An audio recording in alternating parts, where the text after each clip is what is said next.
नमस्कार। शराब घोटाला। पिछले 2 साल से यह शब्द आपने कई बार सुना होगा। 2 साल से बीजेपी की सारी एजेंसीज कई रेड मार चुकी हैं, कई लोगों को गिरफ्तार कर चुकी हैं, लेकिन अभी तक एक भी पैसे का हेरफेर कहीं नहीं मिला। कहीं से एक भी पैसा नहीं मिला। अगर भ्रष्टाचार वाकई हुआ है तो इतने करोड़ों रुपए गए कहां? क्या सारा पैसा हवा में गायब हो गया?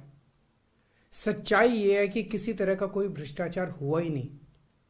अगर होता तो पैसा भी मिलता। ऐसे फर्जी केस में आम आदमी पार्टी के कई नेताओं को इन्होंने अभी तक जेल में रखा हुआ है। किसी के भी खिलाफ कोई सबूत नहीं है, कुछ साबित नहीं हो रहा, खुलेआम गुंडागर्दी चल रही है, किसी को भी पकड़ के जेल में डाल दो। अब बीजेपी मुझे गिरफ्तार करना चाहती है। मेरी सबसे बड़ी संपत्ति, मेरी सबसे बड़ी ताकत मेरी ईमानदारी है। झूठे आरोप लगा के, फर्जी समन भेज के ये मुझे बदनाम करना चाहते हैं, मेरी ईमानदारी पे चोट करना चाहते हैं। इन्होंने मुझे समन भेजे हैं। मेरे वकीलों ने मुझे बताया कि ये समन गैर कानूनी है। क्यों गैर कानूनी है? ये मैंने इनको विस्तार से लिख के भेजा है। मैंने बताया है कि उनके समन कैसे गैर कानूनी है, लेकिन उन्होंने मेरी एक भी बात का जवाब नहीं दिया। इसका मतलब उनके पास मेरी बातों का जवाब नहीं है। इसका मतलब वे भी मानते हैं कि उनका नोटिस गैर कानूनी है। क्या मुझे एक गैर कानूनी समन का पालन करना चाहिए? अगर कानूनी रूप से सही समन आएगा तो मैं पूरा सहयोग करूंगा। बीजेपी का मकसद जांच करना तो है ही नहीं। इनका मकसद तो लोकसभा चुनाव में मुझे प्रचार करने से रोकना है। ठीक लोकसभा चुनाव के पहले इन्होंने मुझे समन भेजा है। क्यों? इस जांच को चलते 2 साल हो गए।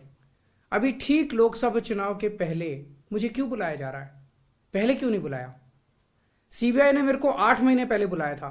मैं सीबीआई में गया था, उनके सारे जवाब भी दिए थे। लेकिन अब ये लोग ठीक लोकसभा चुनाव के 2 महीने पहले मुझे बुला रहे हैं। तो बीजेपी का मकसद कोई पूछताछ करना थोड़ी है।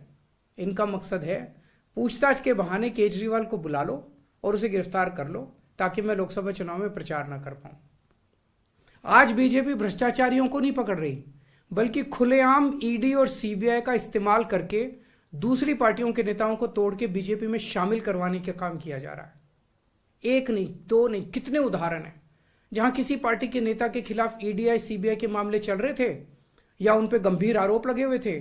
जैसे ही वो नेता बीजेपी में शामिल हुए, उनके सारे पुराने मामले बंद कर दिए गए या ठंडे बस्ते में डाल दिए गए। तो जो इनकी पार्टी ज्वाइन कर लेता है उसके सारे मामले रफा दफा कर दिए जाते हैं। जो इनकी पार्टी में नहीं जाता वो जेल जाता है।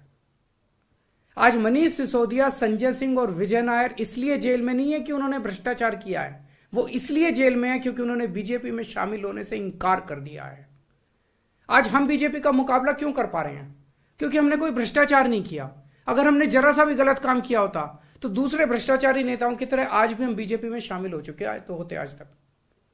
इस तरह देश के ईमानदार नेताओं को जेल में डाल के और भ्रष्टाचारियों को अपनी पार्टी में शामिल करवा के ऐसे तो देश आगे नहीं बढ़ सकता। ये क्या चल रहा है? ये जो कुछ भी चल रहा है बहुत खतरनाक है। ये हमारे जनतंत्र के लिए बहुत गलत है। इसे रोकना होगा। मैं हमेशा देश के लिए लड़ा हूं। मेरा तन मन धन देश के लिए है। मेरी एक एक सांस देश के लिए है। मेरी खून की एक एक बूंद देश के लिए है। मेरे शरीर का एक एक कतरा देश के लिए समर्पित है। हमें मिलकर देश को बचाना है। मैं पूरी जी जान से इनके खिलाफ लड़ रहा हूं। आपका साथ चाहिए।